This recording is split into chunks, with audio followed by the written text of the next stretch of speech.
Emergency Communications 101, new course from Ham Radio Prep. Got that coming up next.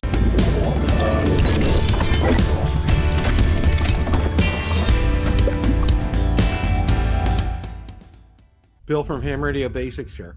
If you like the content of this video or anything on my channel, make sure you hit the subscribe button and ring the notification bell so you don't miss any future content. With that, let's begin. Yesterday, I hosted Ham Radio Basics Live and was privileged to have Jim Reed on from Ham Radio Prep. We spent the better part of the time discussing the brand new course from Ham Radio Prep called Emergency Communications 101. So without any further ado, let's roll that clip in its entirety. We got you here today for Emergency Communications 101. And the timing was so appropriate, especially for us in the state of Florida. I mean, it was, we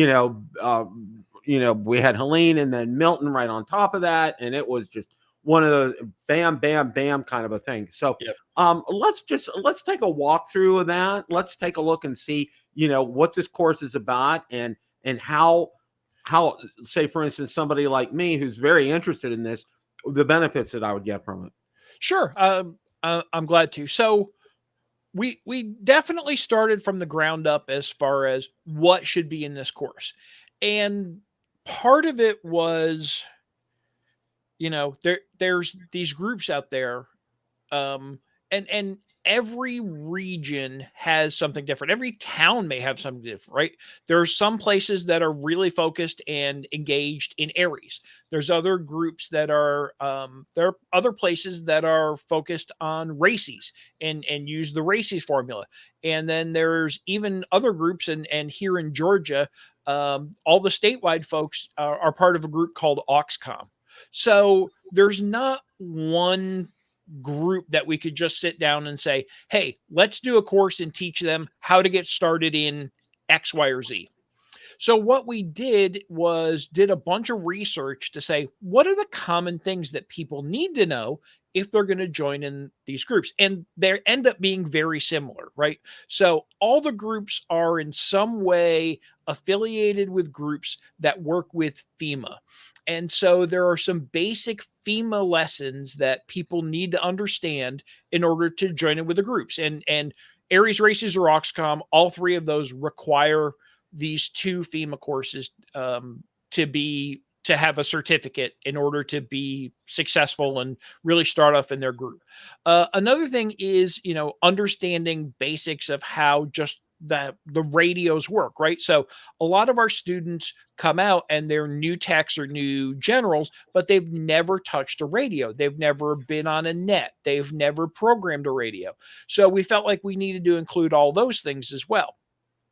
Finally, we need to kind of get people aligned with what they want to do. Not everybody, MCOM is a lot of different things. It's not just Aries, right? It's Skywarn and it's Mars for some people, the military auxiliary service, or it could be things like CERT and working with the community response team there. It could be things like Saturn for the Salvation Army, or working with the Red Cross. So we wanted to make sure we had a representative part of all these things. So those are really kind of the core things that went into it. Make sure we teach the basics, make sure the things we covered are relevant to Aries Races Auxcom membership, and then give people a broad opportunity to understand what the different pieces are in those groups. Then the last part talks about personal stuff. So in order to really be successful in being able to go off and help Aries for your community when the hurricane comes, you need to make sure your family is taken care of. So alternate power supplies, we spend a whole lesson on that.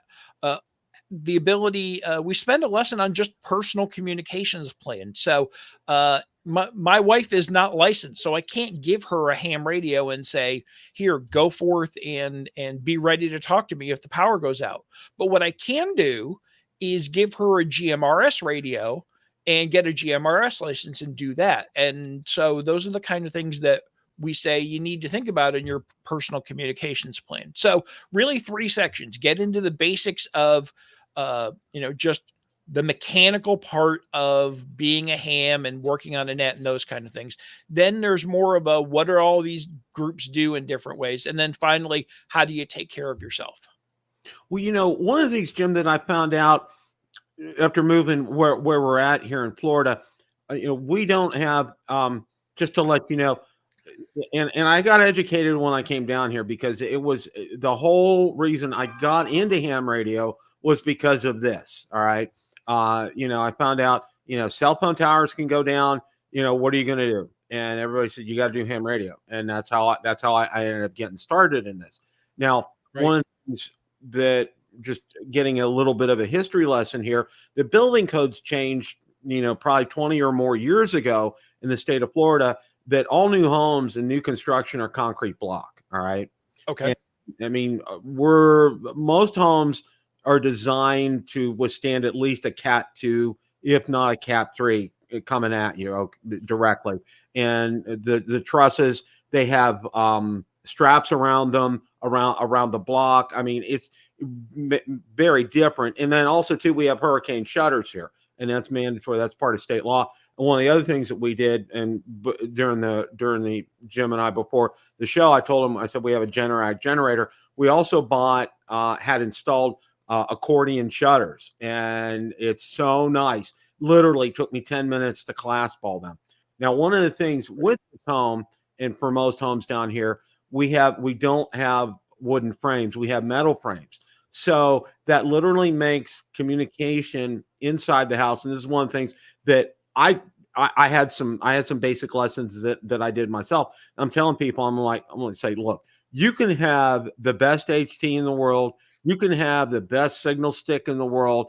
But I'm going to tell you what, unless you're standing outside that door, all you're going to get is static. Okay. It's just not, you're not going to be able to communicate. And I said, one of the things that I said during one of my shows, that, during that time, the hurricane's actually going and in progress and everything, you really don't need to be communicating. You just need to hunker down and just stay in what I call your submarine, because all the windows are boarded up and it really feels like you're in a submarine. You just need to, and then when it gets to the point that the hurricane's gone past, that's the point that you actually need, your comms, and you need to do that. And that's what I did was during Helene, after everything died down, I went out to my front porch and I visually verified through the peephole that it was okay. And I went out and I checked into our local net, and it was, I had no problem doing that and just giving a report for our area here. But I think a lot of people don't know. They're under the assumption like, oh, I'm gonna here I am. I have my ICOM 7300 and it's all plugged in. We're ready to go and everything. And I'm like, no, guys, you gotta understand that. And that's one thing. That's why I was so happy to see you guys come up with this class, because a lot of people have a lot of misconceptions about emergency communications. And, and I think one of them is, well, you're supposed to be able to talk. Well, no, and it's drilled down to you when you live in the state of Florida, especially in our region. They don't call our hockey team the Lightning for nothing. We literally, we're not the Lightning capital of the world. I heard a place in Venezuela is, but I'll tell you what, we may be a close second. I'll tell you that. And, I drill into people this. I said, you know what?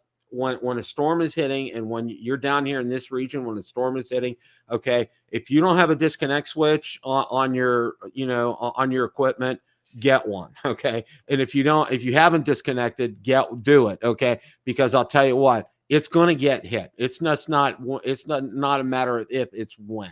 Done. Right. But again, getting back to your coursework here, I'm so glad. I looked through the contents, and I'm so glad you guys did it. And I really like what you told me here about, because there's areas in some areas, there's races in some areas, and you guys did the genius thing. You looked and you got all the pieces and parts together, and you saw what was common, what the common thread was throughout this.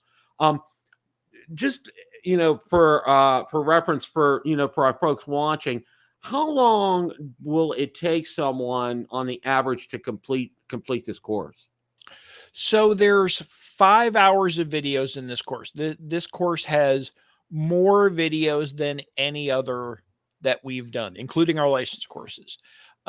So 5 hours at a minimum if you just watch all the lesson videos, and that covers 19 lessons. I have to remind myself here, 19 lessons. In addition, there's quizzes and things that they can do to enhancements in there. So for instance, not only are we teaching people how to program an HT, but we've got some worksheets. So you can make sure that when you're going off to program the HT on an FM repeater, that you're making sure you're getting the right information, which includes, the receive frequency and the offset and the CTCSS or DCS and the shift and those kind of things. Because if you don't have just one of those parts, it won't work for you. So we want to make sure that all that is in there. We've got a section that talks about managing power, and you really kind of hit on the fact of how important having power is. And it's going to be different for different people. I got family over in Eastern North Carolina. They have a Generac as well. But for other areas, I know people who just kind of have, gas start power generators to get them through, or battery arrays, or now, solar panels and power walls are an option as well. So I know there's a lot of different options out there, but what people don't think about is, how do you figure out exactly how much let's just focus on battery capacity. How much battery capacity do you need for a hour, day, whatever? So a lot of our lesson on managing power talks about how to calculate your battery capacity to go out or to include things. So we've got a multimedia battery calculator out there that allows you to say, Wow. all right, I'm going to plug in some radios and some accessories and what kind of things. All right, that means if I want to put all this together and have 5 hours of operating time and another half hour safety factor, I need to have X. And in this case, like I need 70 amp hours worth of battery power. So being able to figure those things out is something that is not intuitive, that we've put in to kind of help people get through that. That's fantastic. And I did, a part of my videos, and I don't know if you've come across it. I got everybody like poo-pooed me. I said, I got a rig runner, and like, what'd you get that for? What are you doing that for? And I says, I'll tell you what. All right, it served its purpose because not only, for example, I can hook up my 705 to it, which is that's primarily what I use it with, but but and I did, and I have a friend who used to be the manager of the HRO in San Diego until they closed. I'm really good friends with him. And he gave me a formula like that as far, for battery capacity, which it literally changed my world.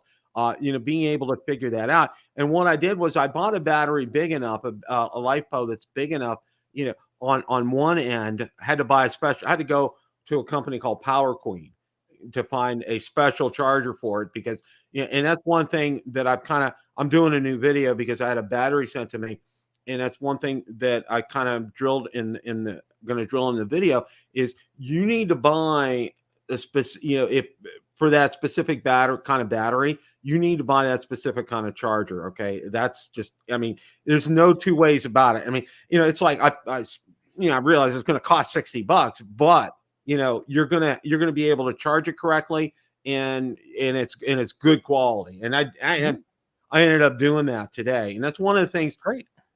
Ahead of the storm, and I do this all the time. Is I have my 4 HTs are all charging up. I have 2 batteries for my 705; those are charging up. I have 1, 2, 3, 4, 5 Bio-NO batteries. They're all charging up. So my room looks like a Christmas tree in here with all the lights going on and everything, and getting all of that ready. One of the things, you mentioned, I really like that you talk about programming the HTs. And I think that's so important because a lot of people just, they're like, oh my God, what do I do? I got the frequency, I got to set offset and everything. believe it or not, I had a company called Radtel. I don't know if you've heard of them or not. Mm-mm. They've sent me a couple of HTs. One of the things that I like about their HTs, and it's, they probably are ones along the line of the Baofungs, probably have spurious emissions, that type of thing. But one of the things that I really like is you download their app on the phone, and when you sign onto your app and you hook it up to the radio via Bluetooth, you, it finds the repeaters in your area, the offsets, everything, and you just hit. So, Well, you that's pick the nice. ones that are in your area, and it loads them on the phone automatically. It's done. I What said, was the name of that? they're Radtel. I'll email you a link. Okay. Yeah, Uh, that sounds interesting. We do, and the part of the reason I'm asking is, um, we are getting. Last year, we did a top 5 handhelds video, and we're getting ready to update it, and so that would be something to look into as a possible option. Yeah, I would definitely recommend it because it was like, oh my gosh, I could not believe how easy it was. And then, conversely, I have a Yaesu FTD5, and I bought the software to go ahead and upload it via the cable, and it works fine. I mean, it absolutely worked fine. But this through the Bluetooth with the app, I mean, it was like boom, boom, boom, and it was done. It was great. Um, We we had a couple of so I'm not I've done a little MCOM, and when I say that, it's mostly like helping out with the big Peachtree Road Race here in Atlanta, being in net control, being on the race line, those kind of things. But we were able to consult with a couple of folks who are with Aries groups and other search and rescue groups, and ask them kind of what radio should somebody have to get started. And they're like, they don't need to spend a lot. They probably should spend a little bit more than a Baofeng. So I mentioned that top 5 radio handhelds video. We went back and kind of looked and said, what's in that we would recommend, and we ended up recommending the Yaesu FT65. And it's 2 meter 440 single VFO, so it's a really simple radio, but you can get a whole setup which includes antenna, spare battery, headset or speaker mic, those kind of things, for about $200, which is really reasonable. It's mhm. all supported by Yaesu. They have programming software, so it really kind of felt like the right package for us. We not only did we kind of say here's an option, but then we built our couple of how do I program my radio around that particular radio, which to me, and I got 13 handhelds up here behind me, so I've programmed a bunch of radios, and it's very typical of the things you go through when you try and program a radio. So I really feel like this was a good option for us as far as getting people to understand. And worst case scenario, somebody wants to go out and buy a you know Kenwood, THD 60 or 75, great, go ahead. A lot of the same, you're still going to need to know what a CTCSS is and a VFO versus an MR Mhm. key and all those kind of things. So all those basics apply to even if you move on to a bigger, better, fancier radio. That's great, Jim. Yep. That's absolutely fantastic, and I think a lot of people, that's the first thing that they get all so bogged down with is, well, I need to have equipment. What do I do? And you guys handle that, and you handle that like in the HF class, which is absolutely fantastic, and you're doing that here. As far as say like with Aries and races and things like that, you mentioned a little bit about FEMA and their connection with that and having to take some FEMA courses. Do you guys actually walk through that and help people with that? Yeah. So there are two. We spend a lesson on this, and it ends up being a pretty long lesson. There are 3 FEMA things that both Aries and Races want you to have, and it's a little certificate you get from FEMA as part of their entry level participant level, and it's called IS 100C, which is an introduction to what they call the incident command system. So it's basically how they organize at an event or during an incident, whether it's an emergency or just a parade where they need to have a lot of cross-functional people involved. So that explains how that works. And it's important not just because um, it's really educational, but as you get started and move up, because a lot of people who are doing this are going to want to move up in areas or races and be a leader or their local city person. This is the stuff that you're going to face as a manager, getting involved in areas and being a regional leader is you're going to be interfacing with all of these forms and all of these systems. So getting a good start on what they are is really kind of foundational. So IS 100 helps you understand the incident command system. And then there's IS, I don't want to say the wrong number here because, FEMA and numbers and government and those kind of things. So let me get the right thing in front of me here. IS 700B is the other one, and that is the broader explanation of the National Incident Command System. So, that is really probably more for local and state emergency managers. That's probably who it's designed for. But I always found in my career, if I know what the boss is thinking and the things that the boss has to go through, I'm a more effective person on their team. And so knowing these things, I think, is really helpful. The last thing, as far as FEMA goes, is something called the IS 213. And what the IS 213 is it's a communications form. So it looks like an email, but it's a standard form that allows you to give the same feedback and the same information that they would be expecting in a certain way. So standardizing the way you send the message helps standardize the way the message is handled, and that's the third part of that kind of 3 elements of FEMA things that you need to know. That's great. That's fantastic. I mean, you guys are, Right. and when I look through the course, I'm like, you've covered just about everything, and one question that I want to ask right now, you do go into digital, which I think Yeah. is fantastic. Can you elaborate a little bit more on that? So yeah, so we decided when we went into digital that we were going to focus on WinLink. And perfect tie-in, right? If you open up WinLink to send a message, what are you going to see? You're going to see an ICS 213 form, which looks just like what you'd use with FEMA. So it's all working together here. And why we chose WinLink is based on our research and experience that we did with the Ares deployment in Puerto Rico for Hurricane Maria.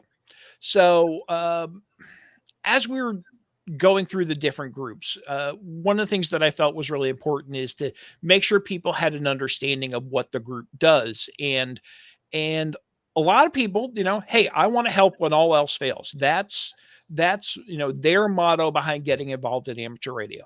We had a perfect example by looking back at Hurricane Maria of what that meant to actually pack a bag and go for 21 days and deploy to help out in the wake of a storm.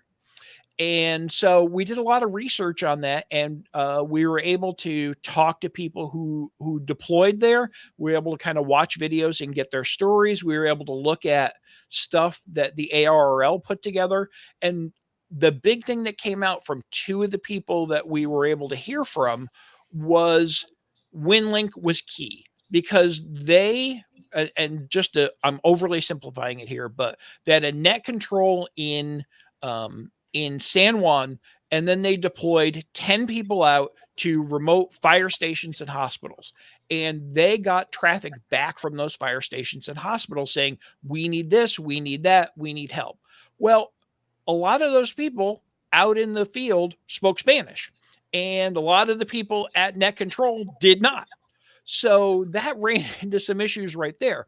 But imagine, if you will, a detailed list of supplies that some local regional hospital needs to get back to the FEMA group. What's the best way to send that? Well, it's probably not going to be CW, and even voice is challenging, right? If you're using digital, you're not going to use FT8. You could possibly use PSK31, but WinLink was really the right solution, and they used it a lot and said that it was a big dependency for them. So we spend our time in the course getting you set up with Vara and WinLink to help make sure that you're aware and able to use the tools that people actually use during an event. That's fantastic, Jim. That's an excellent example on a great use case for that, because places needing specific supplies like a hospital or maybe a fire station, and you really hit the nail on the head. A lot of times things can get lost with voice and CW. I mean, God bless those who do CW. I'm not one of them.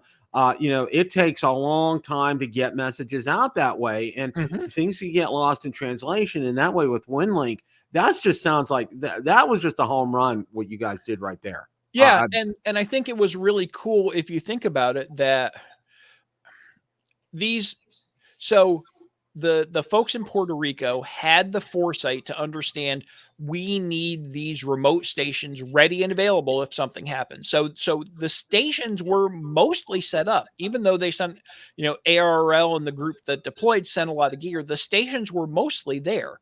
So the opportunity was then how do we get how do we get the messages back? And the good thing about WinLink was while they had resources in San Juan, uh, messages could go on WinLink and they didn't necessarily need to go immediately back to San Juan. So if propagation was such, it could send messages to a WinLink station in South America or Central America or USA, and it would eventually get back to the San Juan WinLink group. So that was really productive as well, and being able to kind of leverage propagation and those kind of things as well. That's fantastic. Got a question here in the chat, which I thought was pretty interesting, and that's why I put it up on the screen. If I ask a question, if you have Q&A later, hear from a few YouTubers who survived in North Carolina. They recommend getting an analog scanner to get up-to-date info when the grid is down. What are your thoughts on that? I like that. I think a digital scanner would be better, but money being what it is, if you could have an analog scanner, that I was amazed and super impressed by the folks who in Western North Carolina basically set up on the Mount Mitchell repeater and spent their days helping coordinate and share information as far as where roads were out, getting supplies into people, doing health and welfare messages, and making sure, hey, can somebody go check on grandma? Nobody's heard from her for 4 days because her power's out, and doing those kind of things. So I remember hearing on a Sunday night that here was the net, and this was I think 2 days after the hurricane hit. Here was the net. They were going on. They already had 200 health and welfare messages in queue, and I'm like, damn, that's something. So why do I say digital and analog? Analog will get you most of the ham repeaters, which is where a lot of us are talking, but with a digital scanner, you could potentially hear other groups that are using digital encryption. So if your local police and fire and city people are using P25, which is a digital standard that some use, you could potentially tap into that and not only hear what's going on from your from the hams, but you could potentially listen into some of those other county calls as well. So that's why I say digital if you're interested. That's a real good point, Jim. And I wanted to ask you, I don't know a lot about scanners, but from what I do know, Uniden makes probably the gold standard as far as scanners are concerned.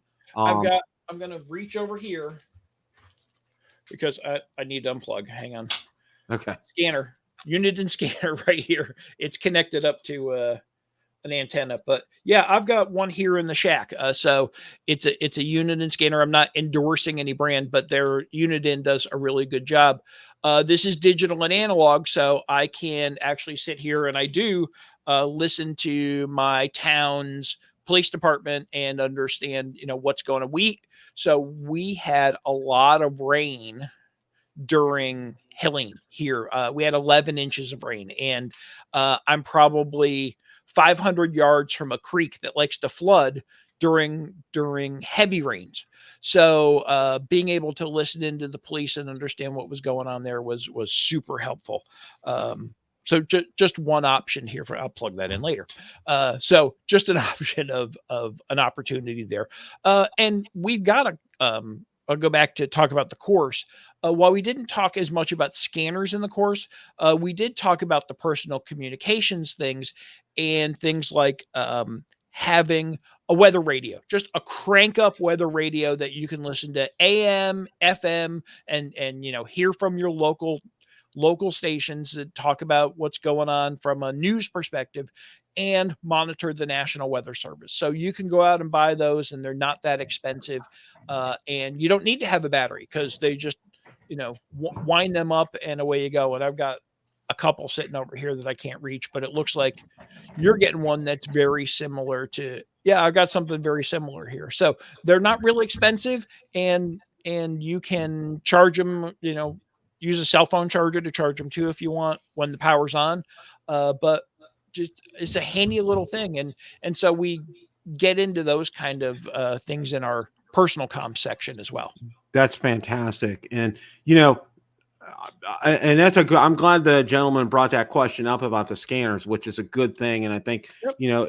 It's always good to have a lot of tools in your arsenal. And I was talking to Jim before we started today, and I told him when we went through Milton, one of the things that we experienced not only was our cell phone service ended up going down, but the internet went down, and getting any kind of communications out, I literally had to drive at least 5 miles down the road to get a cell phone signal to be able to let loved ones know, yeah, we're okay. Don't send the army after us. We're doing fine.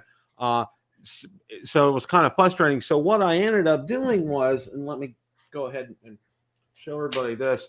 I got this Garmin InReach here. And the one thing that really kind of sold me on that, and I saw some reviews on YouTube, there's another one that's a touchscreen. This isn't a touchscreen. This has that keypad type of thing here, which I'm not really fond of. But somebody told me, the app will work on it in conjunction with this. So you have the ability to be able to send out 30 pre-recorded messages on here to people you designate. You can do that in in the contact section here, and it doesn't matter. What's better about this than, say, like the iPhone and their satellite technology? This works anywhere in the world, because I did read, like, the Apple satellite technology doesn't work everywhere in the world. There are certain spots in certain areas that doesn't have coverage. This has that coverage, and it uses that Iridium technology, which is fantastic.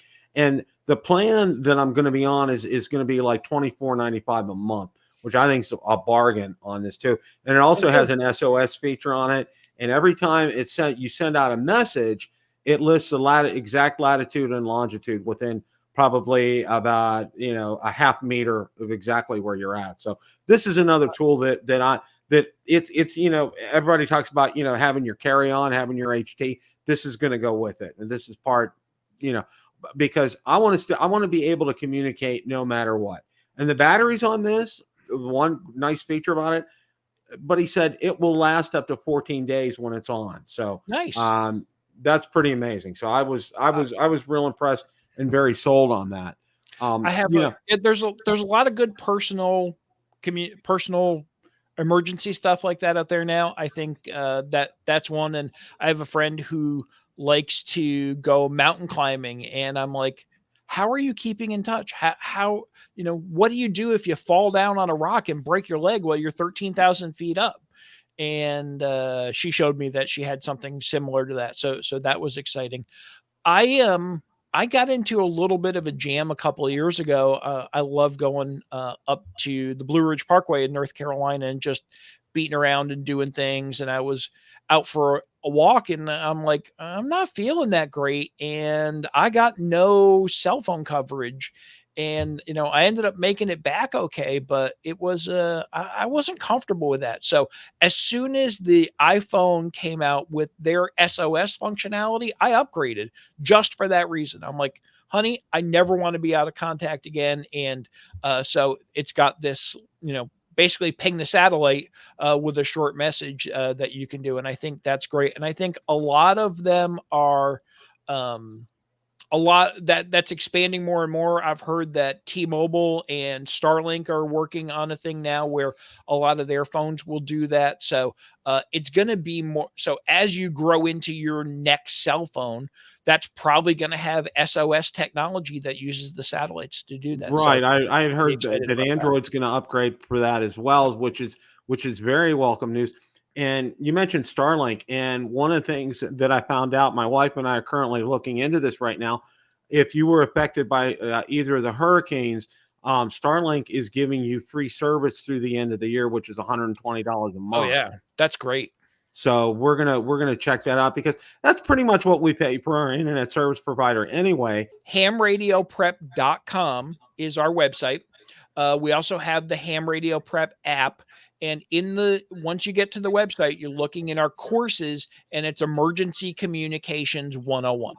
I just dropped it in a link in the chat here as well. Thank And you I very got much. it, and it's in the description as well too. So Thank just you. hang on a second here. And I Okay. want to thank everybody in the chat today. You guys had great questions. Thank you for that.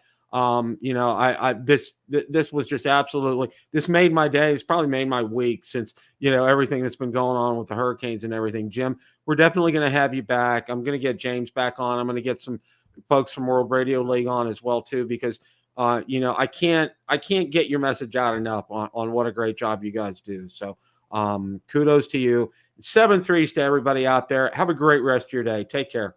Question of the day. What did you think of Emergency Communications 101, new course from Ham Radio Prep? Let me know in the comment section below. Thanks so much for watching, and remember, it's a great day to make a QSO. 7-3s, everyone.